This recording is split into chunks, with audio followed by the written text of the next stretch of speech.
Hi hello नमस्कार, मी सुवर्णा's home किचनमध्ये परत एकदा तुमचे अगदी मनापासून स्वागत. सगळ्या सबस्क्रायबरचे धन्यवाद, सगळ्या व्ह्यूअर्सचे मनापासून आभार.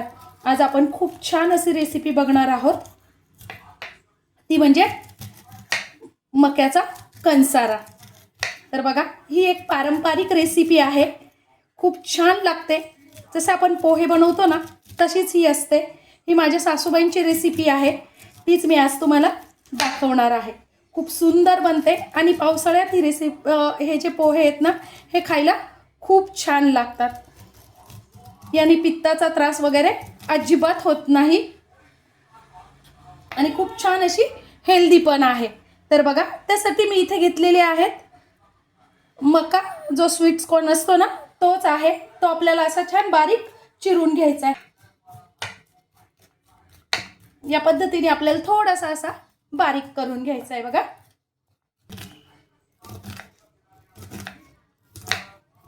आपल्याला 2 ते 3 पाण्याने धुवून छान भिजवून घ्यायचे आहेत आणि व्यवस्थित नितरून घ्यायचे आहेत. बघा, पूर्ण कोरडे असे छान झालेले आहेत पोहे. 4 माणसांसाठी बनणारा आहे कणसारा. त्यानंतर मी इथे घेतलेले आहे कांदा, 2 कांदे उभे चिरून घेतलेले आहेत. कांदे तुम्ही खात नसाल तर स्किप केलं तरीही चालेल. त्यानंतर मी घेतलेली इथे हिरवी मिरची चवीनुसार. मी इथे 3 हिरव्या मिरच्या घेतलेल्या आहेत. थोडासा घेतलेला आहे कढीपत्ता, थोडंसं वरतून टाकण्यासाठी घेतले सुकं खोबरं. त्यानंतर घेतलेले शेंगदाणे आणि लिंबू, थोडीशी वरतून घालण्यासाठी कोथिंबीर. आपल्याला सगळ्यात पहिल्यांदा काय करायचं आहे, पोह्यावरच आपल्याला मीठ टाकून घ्यायचं आहे चवीनुसार. मी इथे 1 ते 1.5 चमचा मीठ घेतलेला आहे. तुम्ही कमी जास्ती चवीनुसार घेऊ शकता. आपण असं पोह्यांवर टाकून घेतलं ना मीठ आणि थोडीशी साखर, तर पोहे छान आपले सॉफ्ट तयार होतात. आणि अगदी थोडीशी चवीपुरती साखर घेतली आहे. साखर ऑप्शनल आहे पण छान लागते. आणि काय करायचं आहे, असं पूर्ण पोह्यांना अशी मिक्स करून घ्यायची मीठ आणि साखर. तरी पोहे अगदी तुम्ही म्हणजे सकाळी केलेले पोहे संध्याकाळपर्यंत राहिले तरी तसे सॉफ्टच राहतात. मुलांना आवडतात कधी कधी डब्यासाठी पोहे, तर असे जर मीठ टाकून दिले ना तर दिवसभर पोहे मऊ राहतात. तर तेल टाकून घ्यायचं आहे 1 पळी आपल्याला.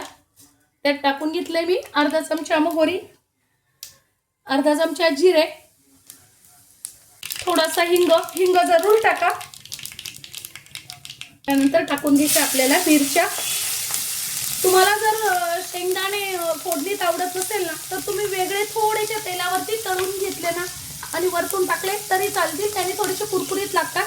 पण आमच्याकडे शेंगदाणे मऊच लागतात म्हणून मी फोडणीतच टाकून घेणार आहे. अर्धा चमचा टाकून घ्यायची हळद, टाकून घ्यायचं आपल्याला कांदा. कांदा खात नसाल तर स्किप करायचा आहे. आणि कांदा आपल्याला खूप वेळ नाही परतायचा आहे, 2च मिनिटं फक्त आपल्याला कांदा ट्रान्सपरंट होईपर्यंत फक्त परतायचा आहे.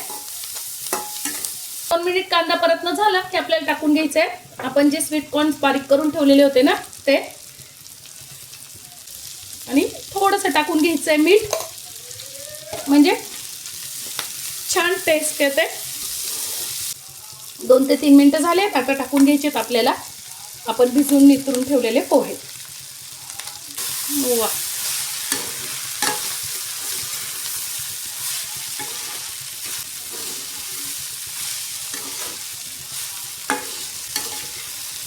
खूप सुंदर वास येतोय.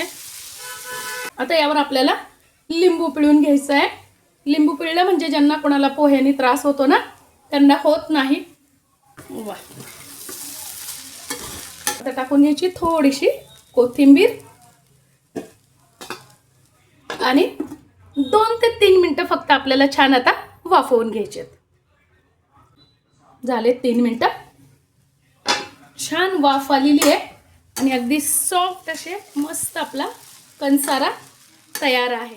वा, या काही रेसिपी ज्या आहेत ना फ्रेंड्स, त्या फक्त काही ऋतूतच खाल्ल्या तर मजा येते आणि तेव्हाच त्या केल्याची टेस्ट पण छान येते. वा,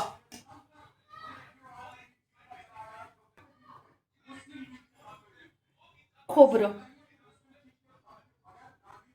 तुमच्याकडे जर इथे ओलं खोबरं असेल ना तर जरूर टाका. खूप सुंदर लागतं ओलं खोबरं पण. बघा मस्त असा आपला कंसारा तयार आहे. आजची ही माझी पारंपरिक सासूबाईंची आहे ही रेसिपी. कशी वाटली कमेंट्समध्ये नक्की सांगा. चॅनलवर नवीन असाल तर चॅनलला लाईक, सबस्क्राईब आणि शेअर करा. धन्यवाद.